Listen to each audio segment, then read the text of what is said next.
The Dorbar Shnong Niangbari Them held a meeting today with Nongpoh MLA Miralbon at the village premises in the presence of Nongpoh MDC Balajit Rani, village elders and local youth to discuss pressing needs and challenges faced by the community.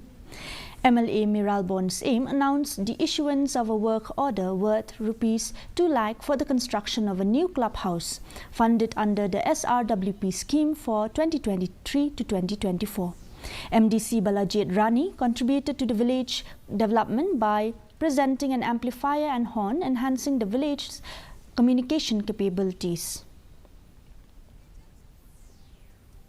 Nilayo ban note hangne ya gijing keren nagaliang joko sports club akabadi bagijing donkam kabadi ber club house akaba mandagasngi niwan ru hangne kedi nakabanta beginiyo ban IT ya ka wakordar nakabanta ban cenai keni ke club house ke club ya ka bangilai keren adu snem arajar arpo ar ladang ambaklah akaba bersngi niwan ban pendep ya keni ke kam dari ndakadau hagiji gede ber club keni koi bat koi gede ya ka tuka mesin utlang pipan ni tu mesin utlang katu bro angin saai pi nak menokat halak-halak wan ya Nongpoh wan chau marong ka ora te kampak poi ketiar ta kadau yo orang akan ora mendekas gi di arteni di mat di bana galiang do sport club.